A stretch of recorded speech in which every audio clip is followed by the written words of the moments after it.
காக்கும். இந்த சமன்பாடுகள் என்ற பாடம் வந்து நாம் செகண்ட் டேர்மில் படிச்சிருக்கோம்.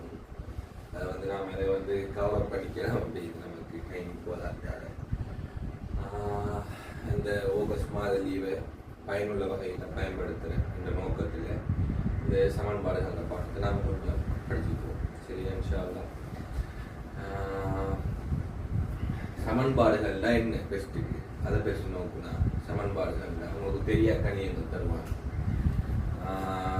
தெரிய கணியங்கள் தருவாங்க, அதை விட தெரிஞ்ச கணியங்கள் எண் பெருமானங்கள் தருவாங்க. சமன் நாளை குறிச்சி அங்காலயம் ஒரு பெருமானம் வரும். இதை வச்சு இப்படியான ஒரு ஃபோன் கண்ட வார ஆட்கள் சமன் சமன் மெயின் சமன் சமன்பாடுகள். இது இந்த பாடத்தை 7ஆம் ஆண்டு நாம லேசா படிச்சிருக்கோம். சமன்பாடுகள் உருவாக்குற எளிய சமன்பாடுகளை நீக்கிற எளிய சமன்பாடுன்னா என்னன்னா, எக்ஸிட வலு உங்களுக்கு வார தெரியா கணியத்துல அடுக்கு வந்து வலு ஒன்றுல வாரதுதான் எளிய சமன்பாடுகள். இதை சொல்ற எளிய சமன்பாடுகள். சிக்கலான சமன்பாடுகள் உங்களுக்கு ஏல தான் நினைக்கும். இந்த 8ஆம் ஆண்டுல வந்து நீங்க எளிய சமன்பாடுகளை உருவாக்குற சமன்பாடுகளை தீர்க்கிற என்ற சாப்டரை படிப்பீங்க. அதோட அடுத்த கிரேட்ல வந்து கிரேட் 9ல இன்னும் கொஞ்சம் கஷ்டமா ஒருங்கமை சமன்பாடுகள் ஒன்று விஷயம் படிப்பீங்க. அப்ப நமக்கு இந்த சாப்டர் ஒழுங்கா விளங்கினால்தான் அடுத்த கிரேட்ல வர 9 நமக்கு சரியா விளங்கும். சரியோ, இன்ஷா அல்லாஹ்.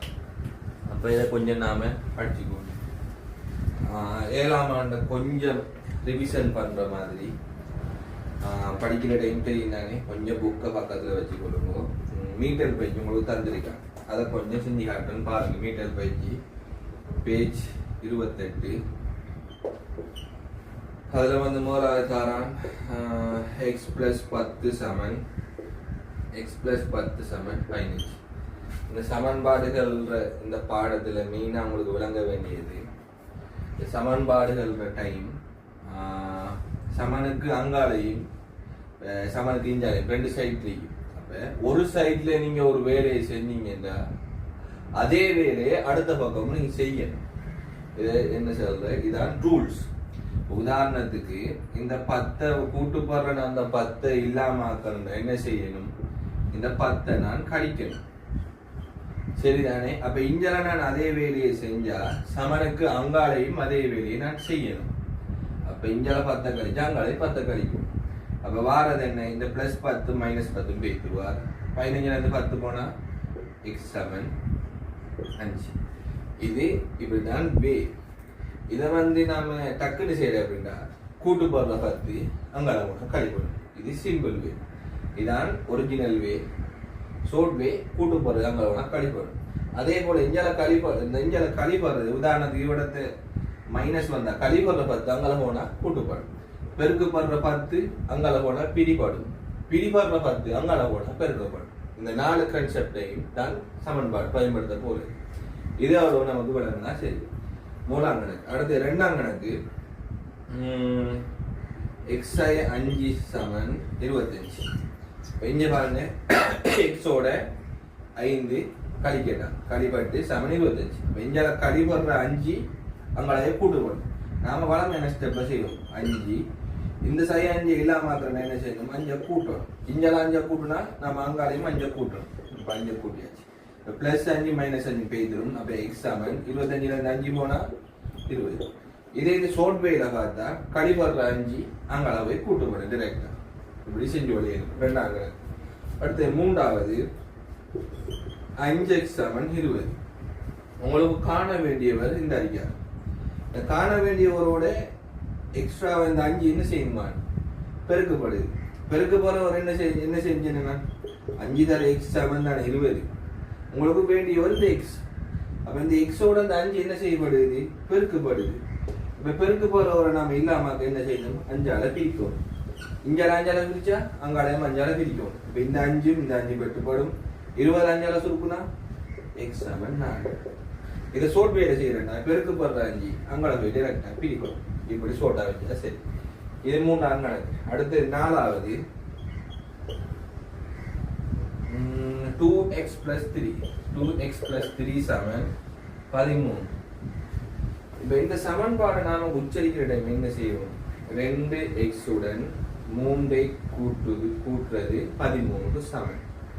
அப்ப பெஸ்ட்டுக்கு 2x ஓட 3 கூட்டுப்படுது 3. அப்ப அந்த இந்த டைம் வந்து நம்ம கடைசா சேர்றது கூட்டுப்படுற 3 கடைசா வாரது கூட்டுப்படுற 3. இந்த கூட்டுப்படுறால தான் பெஸ்ட்டுக்கு கூடிய அதை நீங்க கழிக்கணும். எடுத்த உடனே இந்த பெருக்குப்படுற 2 கூடிய அங்கே பிரிக்கிறது. ஓகே, கடைசா என்ன வர 2x ஓட 3 கூட்டுப்படுது சமன் 13. அதை விடுங்க, கூட்டுப்படுற 3 அங்கே போய் பெஸ்ட்டுக்கு கழிக்கணும். அப்ப 2x சக 3 அது இல்லாம சை 3 சேர்க்கணும். 13 இந்த வேலையை செஞ்சா அங்களையும் சை 3 கழிக்கணும். இந்த பிளஸ் 3 சை 3 பேய் தரும். அப்ப 2x சமன் 13 இருந்து 3 கழிச்சா 10. அடுத்த வழியில வாங்க.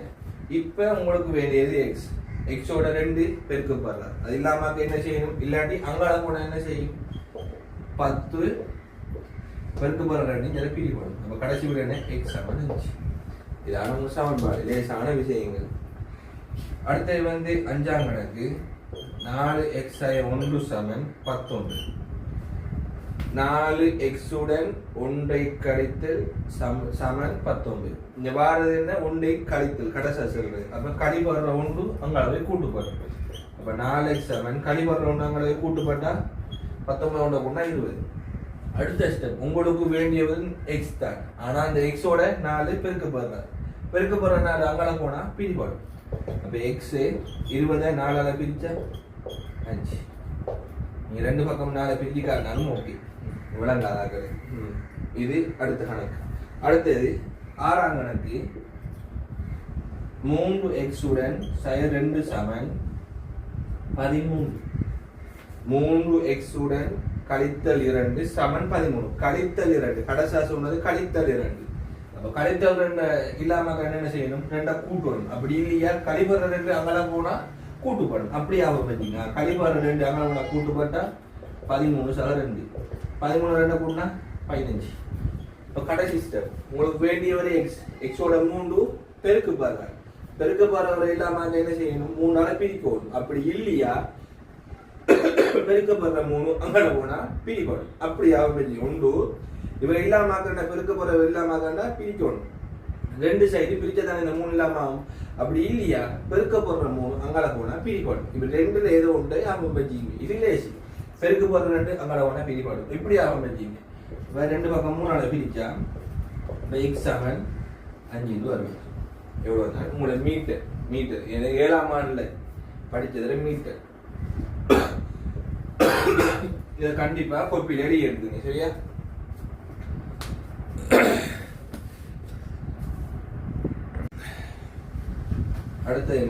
அடுத்த தலைப்பு போட்டுக் கொள்ளுங்க.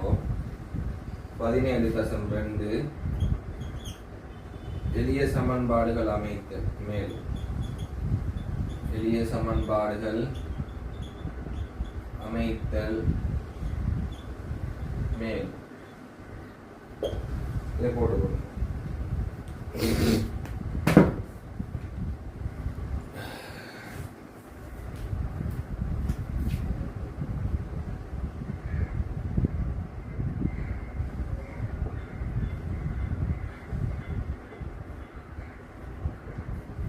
இந்த சாப்டர்ல வந்து என்ன செய்ய போறோம்? மேலும் சமன்பாடுகள் கொஞ்சம் கஷ்டமானதுகள் வரும். அவ்வளவுதான். என்ன பின்ன வடிவில் வருது. அதுல பேஜ் நம்பர் 28 பேஜ் 28 வர உதாரண கடியை பார்ப்போம். அதுல சொல்றான், எனது சகோதரனின் வயது என்னுடைய வயதின் 4ல் 1 பங்கிலும் பார்க்க 3 மடங்கு கூடியது. அப்ப நீங்க சகோதரன் வயச x எடுங்க. தெரியாதானே? தெரியாக்கணே. x எடுங்க. எனது சகோதரனின் வயது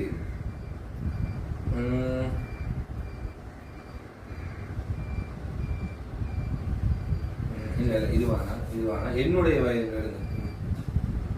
என்னுடைய வயது என்ன சொல்றாங்க? அதான் என்னுடைய வயதை வந்து x எடுங்க. என்னுடைய வயது எனது சகோதரனின் வயது. அடுத்து வருவோம். சகோதரன் வயது. எனது சகோதரனின் வயது என்னுடைய வயதின் 4 ஒரு பங்கு 4 ஒரு பங்கு இது போட்டு சரியா பாருங்க. இப்படி எழுதுங்க. கொஞ்சம் என்ன சொல்றேன், இப்படி சமன்பாடு கொஞ்சம் கஷ்டமா வர டைம் கொஞ்சம் எழுதி கொள்ளுங்க.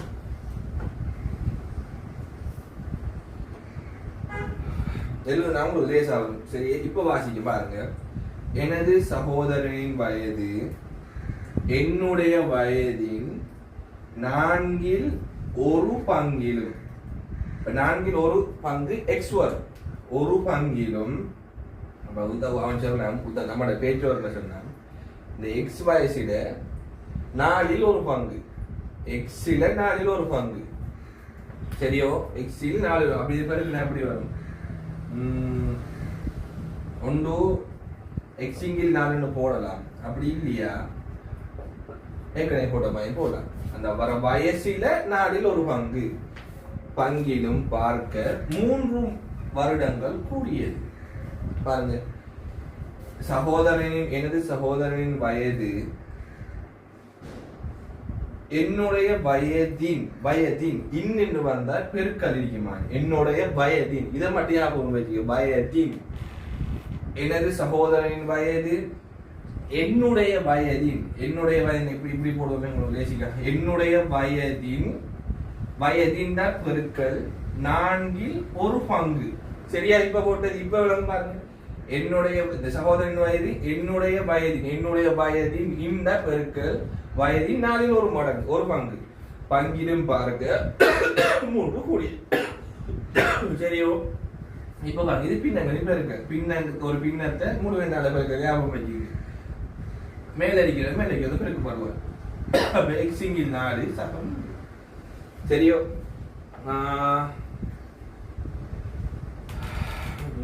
சொல்றான் இந்த சமன்பாடு அமைச்சாச்சா? சமன்பாடு அமைச்சு. அதுக்கு பிறகு சொல்றான் என்னுடைய சகோதரனின் வயது 6 வருடங்கள். அவன் எக்ஸுக்கு பெருமானம் சொல்றான் எக்ஸ் சமன் 4.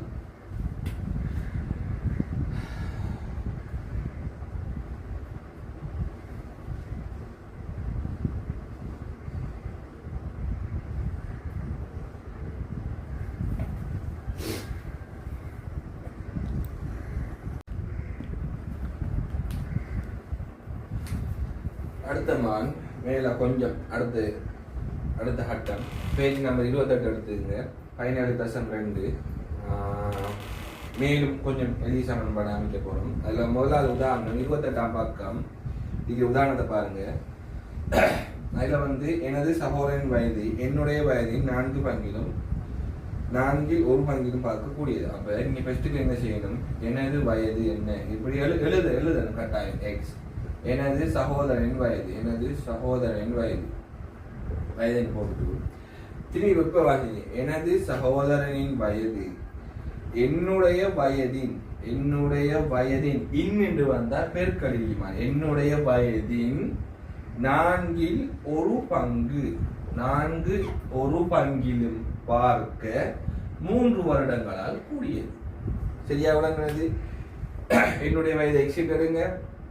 எனது சகோதரன் திரும்பி வாங்க. எனது சகோதரனின் வயது என்னுடைய வயதின் தர 4 ஒரு பங்கிலும் பார்க்க 3 கூடியது.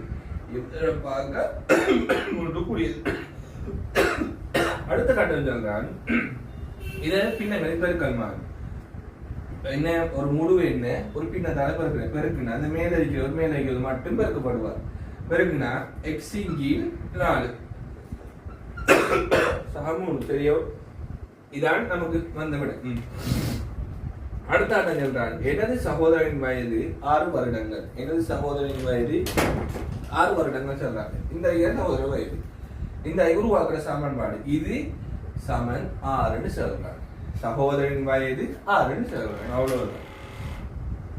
இத்தகவல்களை கொண்டு சமன்பாடு ஒன்றை இந்த அமைச்சு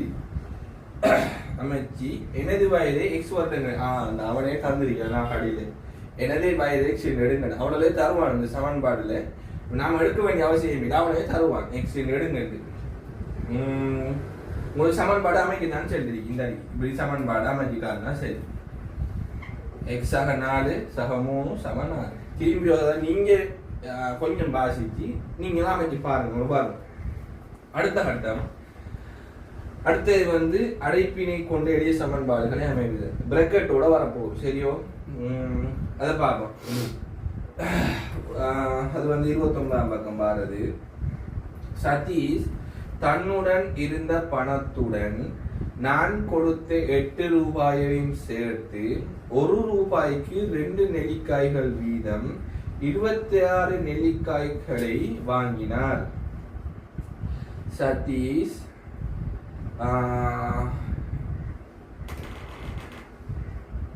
சதீஷ் தன்னிடம் இருந்த பணத்துடன் அவர் தெரிகிற பணத்தை சதீஷ் தெரிகிற பணத்தை எக்ஸ் என்றுங்க நான் எடுக்க சொல்லியிருக்கேன் எனக்கு கொள்வோம். சதீஷ் தன்னிடம் இருந்த பணத்துடன் நான் கொடுத்த 8 ரூபாயும் பிளஸ் 8 ரூபாயும் சேர்த்து 1 ரூபாய்க்கு 2 நெல்லிக்காய்கள் வீதம் 1 ரூபாய்க்கு 2 நெல்லிக்காய் வீதம் 26 நெல்லிக்காய் வாங்குறாராம்.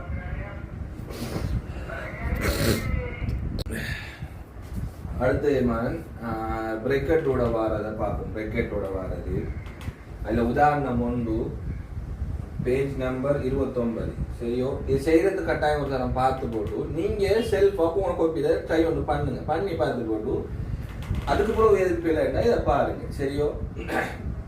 உதாரணம் 1 எக்ஸாம்பிள் 1 சொல்றான்.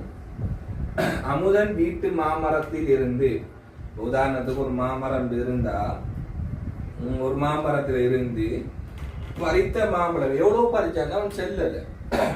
பறிச்ச மாம்பழத்தை வந்து நீங்க எக்ஸ் எடுங்க சரியோ. எக்ஸ் எடுங்க.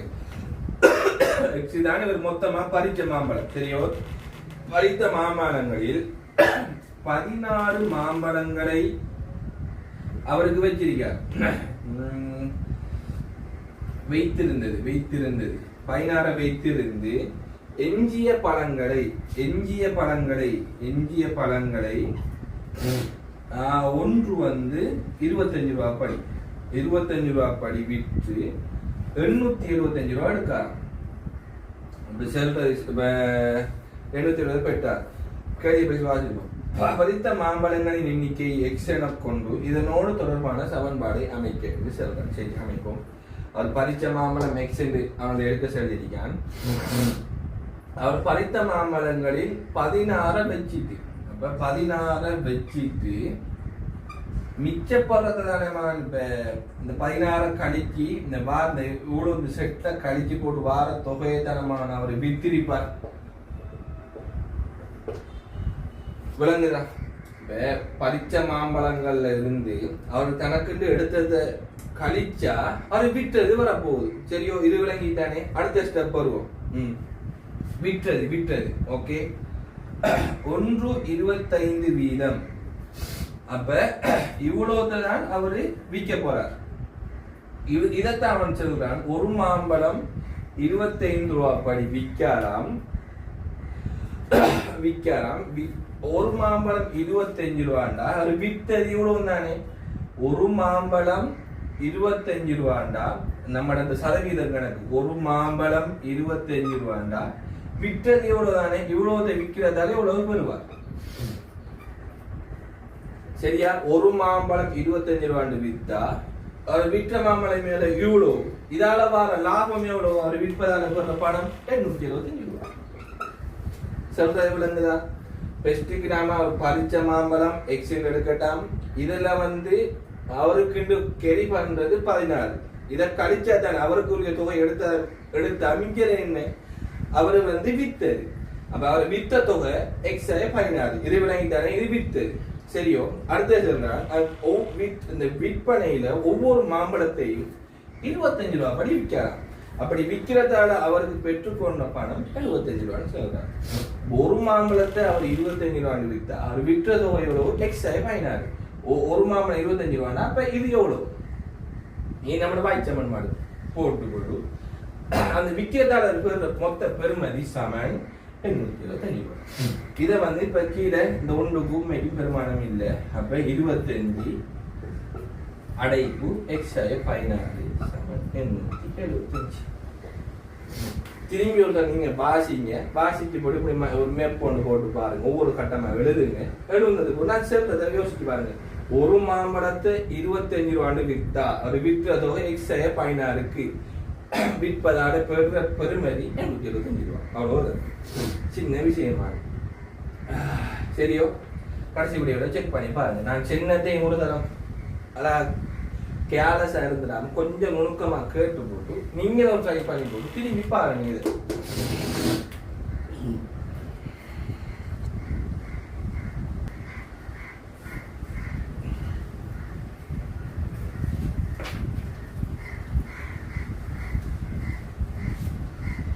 வசனக்கழிகள் வார டைம் தான் கொஞ்சம் டஃப்பா இருக்கும். மற்றபடி உங்களுக்கு வசனக்கழிகள் நம்ம அவனுக்கு போடலை, எக்ஸாம் பேப்பர்ல போடலை. சும்மா நோமலா எழுதி சமன்பாடு அமைக்கிற தீர்க்கிறது தான் போட்டு அதுல பைக்கு 17.1 அந்த உதாரணம் செஞ்சாலும் பாருங்க. எக்ஸ் என்பதால் காட்டப்படும் எண்ணின் அரை பங்குடன் எக்ஸ் என்பதால் காட்டப்படும் எண்ணின் சென்னா தர எண்ணின் அரை பங்குடன் இந்த அரை பங்குடன் 5 கூட்டுவதால் 8 கிடைக்கிறது. அவன் எளிய சமன்பாடு அவனுக்கு என்ன கேள்வி, இப்படிதான் சமன்பாடு. அப்ப ஒரு பின்னத்தை ஒரு முழு நடப்பு இருக்கிற கான்செப்டை யோசிச்சீங்கன்னா மேலே பெருக்கப்படுவார். இப்ப எக்ஸிங்கில் 2 சக 5 சமன் 8 விளங்கிட்டா. அடுத்து இரண்டாவது கேள்வி, இது முதலாவது. இரண்டாவது, பொதியொன்றில் உள்ள எக்ஸ்பெரிமதியான புத்தகம் ஒன்றும் பேஜ் வந்து 30 மார்க். பேஜ் வந்து 30. பிலால் கண்டிப்பா பாருங்கம்மா. சரியோ, பிலால் அப்தி எல்லாரும் பார்க்கணும். பொதியொன்றில் உள்ள எக்ஸ்பெரிமதியான புத்தகம் ஒன்றும் ரூபாய் 50 பெருமதியான புத்தகம் ஒன்றும் உள்ளன. இவ்வாறான ஒரு என்ன சொல்ற ஒரு ரூமுக்கு உள்ள ஒரு லைப்ரரிக்கு எக்ஸ்பெரிமதியான புத்தகம் இருக்கு, அதோட சேர்த்து ரூபாய் 50 பெருமதியான புத்தகம் இருக்கு. இவ்வாறான 5 பொதி, இது ஒரு பொதி. இவ்வாறான 5 பொதி அடைப்பு கட்டாயம். இவ்வாறான 5 பொதிகளில் உள்ள புத்தகங்களின் பெருமதி, இது இவ்வளவுத்திலையும் பெருமதி எவ்வளவு உண்டா? சமன் 750. இப்படி ஒவ்வொரு சின்ன ஸ்டெப்பா செய்யணுமா? லேசி சொல்லலாம் பாருங்க. எக்ஸ்பெரிமதியான புத்தகம் ஒன்றும் 50 ரூபாயான பெருமதியான புத்தகம் ஒன்றும் ரெண்டும் சேரப்போகுது. ஓகே, சேரப்போகுது. இவ்வாறான சேர்ந்துட்டு போது இவ்வாறான 5 பொதி. இவ்வாறான 5 பொதி சொல்றேன். கண்டிப்பா பிரேக்கெட் வரப்போறாது, ஞாபகம் வச்சு கொள்ளுவோம். இவ்வாறான 5 பொதிகளின் பெருமதி சமன் போடும் பெருமதியோடு 75. ஓகே, அடுத்து மூன்றாவது, ரவியின் வயதின் 1/3 பங்கிலும் பார்க்க. ரவியின் வயது இந்த தெரியாத வேண்டியது எடுக்கிறேன். ரவியின் வயதை நாம் வயின்னு இருக்கேன். ரவியின் வயதின் வயதின் 1/3 பங்கிலும் பார்க்க என்ன சொல்றேன், பார்க்க ஒரு வருடம் குறைவான, ஒரு வருடம் அதிகமானதா நம்ம கூட்டியிருக்கோம். ஒரு வருடம் குறை என்றால் கணிக்க போறோம். ஒரு வருடம் குறைவான அவனது சகோதரன் வயது 3 வருடங்கள். ரவியின் வயதின் 1/3 பங்கிலும் பார்க்க ஒரு வருடம் குறைவான. ரவி வேற, அடுத்து வந்து சகோதரன் வயது, அவரோட தம்பிட வயது. சகோதரன் வயதின் வயது 3 வருடங்கள். இப்ப அவரை இந்த என்ன சொல்ற, அவர் தம்பிட வயதுக்கான சமன்பாட்டு உருவாக்குனா கேட்கணும். ரவியின் வயதின் 1/3 பங்கிலும் ஒரு வருடம் குறைவான அவனது சகோதரனின் வயது சமன் 3. இதை பின்னங்களின் பெருக்கள் மேலே பெருக்கப்படுவார். அதாம்மா ஒவ்வொன்றும் ஒவ்வொன்றோட தொடர்புடையது. ஆக அடிப்படை உதாரணத்துக்கு இவ்வளத்தை பாருங்க, சதவீதத்துல கான்செப்ட் தொடர்புபடுது. ஒரு ரூபாய்க்கு எவ்வளோண்டா அந்த இந்த தொகைக்கு எவ்வளோ சதவீதம் கான்செப்ட் வருது. அதே போல பின்னங்கள் பெருக்கல் வருது பாருங்க. இவ்வளத்தை முழு எண்களை ஒரு பின்னத்தால பெருக்கிறோம். நம்ம அந்த டைம் என்ன செய்யணும், மேலே இருக்கிறது மட்டும் பெருக்கப்படுவார். வையிங்கில் 3 சய 1 அதாலதான் ஒவ்வொரு பேசிக் கான்செப்டையும் நம்ம அழகா கிளியரா விளங்கி வச்சிருக்கோம். இதோட முடிய போறது இல்லை. அடுத்த 9 மணி இதோட கஷ்டங்கள் வரப்போகுது. ஆக ஒவ்வொன்றையும் நீங்க செல்ஃபா செய்யுங்க. செஞ்சு போட்டு ஒரு கணக்கு நான் இப்ப இதை மட்டும் விளங்கப்படுத்திட்டேன், இதை மட்டும் பார்த்து மிச்சம் நீங்க செல்ஃபா செய்யுங்க. செஞ்சு போட்டு விடையை கம்பேர் பண்ணி பாருங்க. என்ன நான் பிழை விட்டுருக்கேன் அப்பான்னு உங்களுக்கு கண்டிப்பா விளங்கு. எவ்வளவு நான் பிழை விடுறேன். இதுக்கு மேலே உங்களுக்கு டவுட் என்ன, நீங்க நான் பிழை விடாக்கு நான் சொல்லித்தாரு. அடுத்த 4வது பத்மாவின் உள்ள பணத்திலும் பார்க்க. பத்மாட்ட வந்து ஒரு ரூபாய் அடிக்கணும். பத்மாவிடம் உள்ள பணத்தை தான் பத்மாத உள்ள பணம் பி பார்க்க 10 ரூபா குறை. 10 ரூபா குறை 10 ரூபா குறைவான பணத்தின்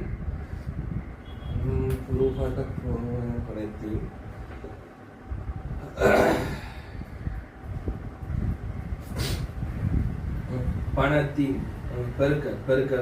பணத்தின் பத்மாவிடம் உள்ள பணத்திலும் பார்க்க 10 ரூபா குறைவான பணத்தின் இந்த மொத்த பணத்தின் 5 மடங்கு. இதே போல இந்த 5 என்ன சொல்றேன், 5 பொதிகள் இவ்வாறான 5 பொதி, அதாவது இவ்வாறான பணத்தின் 5 மடங்குன்னு சொல்லலாம். இவ்வாறான பணத்தின் 5 மடங்கான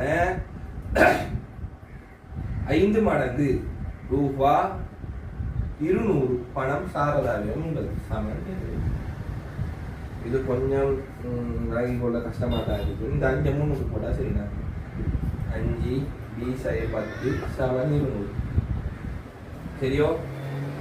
அடுத்தது பத்மாவிடம் உள்ள பணத்திலும் பார்க்க 10 ரூபா குறைவான பணத்தின் இந்த ஜோடுட 5 மடங்கு ரூபா 200 சமன் 200 வரும்.